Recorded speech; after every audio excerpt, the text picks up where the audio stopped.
Ici Décarbonara et dans cette émission estivale, nous allons vous parler de production audiovisuelle et d'empreinte environnementale toujours puisque c'est le thème de cette émission. Avec Gilles, on a le plaisir d'accueillir avec nous Céline Guelton-Thomaset. Tu es coordinatrice de Grand Cause Cinéma qui va devenir très prochainement Aveyron Cinéma et qui est une structure d'accueil des tournages dans la région. Est-ce que déjà bonjour en fait, avant que je te pose une question. Bonjour Marion, bonjour Gilles. Bonjour. Est-ce que tu peux nous présenter déjà un peu les grandes lignes, en fait, les missions de Grand Cause Cinéma? Oui, Grand Co Cinéma Aveyron Occitanie, qui se transforme du coup à la rentrée en Aveyron Cinéma. C'est une association qui existe depuis fin 2019 et qui a trois missions principales. La première, c'est effectivement d'être un bureau d'accueil des tournages. Donc, on répond aux questions des réalisateurs, des repéreurs et des producteurs qui souhaitent venir tourner leurs films, clips, publicités, documentaires sur le département de l'Aveyron. Notre deuxième mission, c'est d'accompagner la filière audiovisuelle dans la région, donc de soutenir tous les professionnels qui travaillent de près ou de loin autour des productions audiovisuelles, quel que soit le métier. Et la troisième mission, c'est l'éducation à l'image et la formation. On crée des projets en direction du milieu scolaire, également des jeunes hors milieu scolaire, mais on accompagne aussi la filière cinéma du lycée Jean Vigo à Millau. Voilà. Ok, alors tu parlais de la première mission, c'est l'accueil des tournages. On se rend pas vraiment compte parce que finalement, on ne sait pas ce qui se passe au niveau des tournages dans notre département. Est-ce que tu peux nous donner une idée du nombre de tournages, par exemple?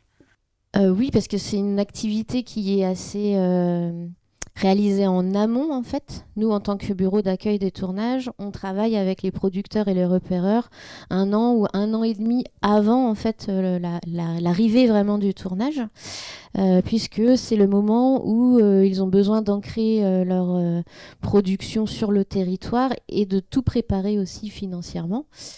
Et donc de déposer des dossiers de demande de financement au CNC, à la région, au département, aux autres institutions.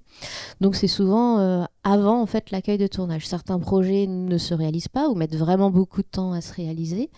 Après dans le département, c'est plutôt en évolution. Voilà, depuis 3 ans, on voit vraiment les chiffres augmenter. Par exemple, en 2023, on a accueilli 6 productions, séries, films ou téléfilms. Et puis après, on compte pas forcément tous les clips et les publicités. Voilà. Alors, l'Aveyron, son côté attractif pour la production de ces films, c'est surtout ces grands espaces, ces espaces naturels. Et déjà, par cette caractéristique-là, vous devez de les accompagner pour la protection de cet environnement? Exactement. Nous, l'une de nos missions dans le bureau d'accueil des tournages, c'est déjà de répertorier l'ensemble des paysages qui pourraient former des décors pour les productions. Donc on a repéré déjà pas mal de choses. On a une base de données de plus de 1000 décors qui sont soit en extérieur, soit en intérieur, mais on en a beaucoup plus parce qu'en fait, c'est aussi la caractéristique du département, on en a beaucoup plus en milieu extérieur. Maintenant, on sait qu'en Aveyron, du fait d'être un département assez diversifié en termes de paysages, et puis notamment assez bien protégé avec de nombreuses structures qui sont là pour protéger l'environnement et préserver justement la faune et la flore, notre objectif, c'est de travailler main dans la main avec ces structures-là pour que quand on accueille un tournage, que l'équipe puisse respecter toutes les contraintes qui sont liées au territoire en question. Et préserver ces espaces grandioses. Et préserver ces espaces grandioses et puis la faune et la flore qui sont dessus, puisque en fonction du calendrier, on peut être contraint par des moments de nidification ou des endroits où on ne peut pas rouler, où on ne peut pas rouler avec des moteurs... Des véhicules à moteur. Des véhicules à moteur, etc. Donc il faut faire très attention. Ouais. On ne peut pas marcher n'importe où, puisque par exemple, en Aubrac, c'est le cas. Au printemps, on ne peut pas marcher au milieu des grandes étendues, puisqu'il y a toutes les fleurs qui poussent, et notamment les crocus qui sont protégés. Voilà. Alors, vous accueillez des grosses équipes de tournage. Nous, on est une petite équipe de tournage puisqu'on est 2, 3, 4 maximum, mais on se pose déjà les questions des postes en fait sur lesquels on pourrait travailler pour améliorer notre empreinte carbone. Peut-être est-ce que Gilles, tu veux faire un petit récap Oui, donc nous, 16-9, on se développe un petit peu et on aimerait réduire tout ce qui touche à cette pollution carbone. Et on a vu un petit peu au niveau de l'électronique, du stockage, etc. Mais on pense quand même que le poste numéro un, c'est les déplacements. Pour le montage, bon, on a l'électricité, etc. On a le local. Mais finalement, dès qu'on a un tournage, c'est là qu'on prend la voiture. Et c'est là qu'on pollue. Donc, j'ai fait un petit calcul. Nous, on en a à peu près pour 4000 km par mois en tournage. Et 50% de ces 50% des tournages sont dans un rayon de 35 km en fait. Il y a quelques tournages loin, mais sinon la majorité des tournages c'est quand même autour de Millau-Saint-Aphe. Et du coup, voilà, on se disait que c'est vraiment là-dessus qu'il faut, sur les petits tournages, ou voir comment, et c'est pour ça qu'on a accueilli dans d'autres émissions InVD qui propose des solutions avec des véhicules intermédiaires qui sont des véhicules électriques certes, mais qui pèsent, qui sont très légers, et du coup c'est là où on consomme rien, quoi. Rien à On en a d'ailleurs en test là pendant 2 mois des véhicules d'InVD pour voir quelle est notre solution à nous pour pouvoir réduire ce poste des déplacements. Donc pour vous, pour les tournages en fait en Aveyron, quels sont les principaux postes sur lesquels vous arrivez à travailler? Alors, selon les études justement du label notamment EcoProd, qui est un gros label national qui accompagne toutes les productions audiovisuelles dans l'écoproduction.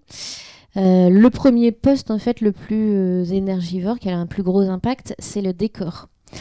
Après, c'est sûr que nous, en Aveyron, on n'a pas forcément ce poste-là vraiment qui remonte, puisque la plupart du temps, comme tu le disais Gilles, les tournages se font en extérieur et puis dans un rayon assez proche, de proximité. Donc nous, on sait que c'est pas forcément sur les décors, puisqu'il n'y a pas de studio, il n'y a pas de tournage même en intérieur, il n'y a pas besoin de reconstruire des choses. Nous, on fait du corporate et de l'institutionnel, ce qui fait que souvent, le décor est déjà là. C'est ça. Voilà. La plupart des productions, quand ils viennent aussi sur le département, vont pas forcément tout reproduire. Après, ça dépend des productions. Par exemple, à Villefranche-de-Rouergue, ils ont pu accueillir le tournage d'une grande série Netflix qui s'appelait Toutes les lumières que nous ne pouvons voir. Et donc, là, tout le centre-ville a été reconfiguré puisqu'il fallait donner un aspect Seconde Guerre mondiale. Donc, forcément, il y a eu énormément de décors sur les façades des immeubles et du centre-ville. Pour d'autres tournages, c'est pas forcément ce cas-là, puisque nous, on peut accueillir aussi des tournages qui demandent des environnements type moyenâgeux. Et en fait, on a quand même un patrimoine au niveau du département qui rassemble pas mal de décors, de châteaux, de villages déjà du Moyen-Âge, par exemple, voilà, ou des choses plus contemporaines. En fait, le premier poste de décor des productions, quand elles arrivent dans le département, c'est justement, comme tu le disais, le transport, puisqu'on a très peu de productions qui sont issues de l'Aveyron. Donc souvent déjà ce sont des équipes qui doivent se déplacer et venir s'installer ici sur le territoire, donc qui viennent de la région ou hors de la région, hein. Ça peut être assez vaste ou même international. Donc ça, c'est leur premier poste d'impact. Voilà. Donc quelle solution on peut apporter pour limiter ça? Il y a leur venue, mais ensuite, in situ, l'idée, c'est quoi? C'est d'être le plus proche possible entre hébergement et site de tournage? Exactement. Nous, effectivement, dans notre veille et les bases de données qu'on peut ensuite mettre à disposition des équipes, c'est de pouvoir, ce qu'on dit, ancrer sur le territoire. Ça veut dire que, en fonction de leur scénario, on va essayer de trouver tous les décors qu'ils ont besoin dans un rayon de peu de kilomètres. Alors là, du coup, c'est même plus que 35 kilomètres, on va dire, parce que tout est relatif. Mais on essaye de trouver, voilà, dans un rayon au moins de 50 kilomètres pour que les équipes, quand elles viennent pour des séries ou des films, souvent ils sont entre 70 et 120 personnes quand même. Donc pour que les équipes puissent loger, manger à proximité des lieux de tournage et qu'entre chaque tableau de tournage, ils n'aient pas besoin de faire de nombreux kilomètres pour se déplacer. Voilà. Est-ce qu'il y a d'autres postes sur lesquels vous les accompagnez pour réduire leur empreinte environnementale? Après, il y a toute la partie aussi alimentation. Donc ça, c'est vrai que c'est plus au niveau de la régie. Donc le poste régie est très important au niveau effectivement de l'alimentation, du tri des déchets. du matériel utilisé, etc. Donc nous, on essaye aussi de fournir une liste de prestataires qui sont sur le territoire et qui peuvent répondre à des labels ou des critères un peu plus environnementaux et encourager aussi les repas végétariens, etc. Aujourd'hui, en tout cas, les productions audiovisuelles sont obligées de se pencher sur la question de leur éco-responsabilité pour une bonne raison. C'est le CNC, le Centre national de cinématographie. Est-ce que tu peux peut-être conclure là-dessus, sur la voie qu'on doit tous prendre? Oui, depuis l'année dernière, le CNC et d'ailleurs la région Occitanie soutiennent les productions audiovisuelles sur des critères d'éco-conditionnalité. Donc ça veut dire que chaque production doit répondre à des critères environnementaux et surtout mettre en place des outils qui permettent de calculer l'empreinte carbone de chaque production. Donc avant de déposer leur dossier, ils doivent estimer en fait l'empreinte carbone. Donc maintenant, il y a des outils qui sont mis en place, notamment Carbon Clap, qui est l'outil de EcoProd, un des labels les plus influents au niveau du cinéma.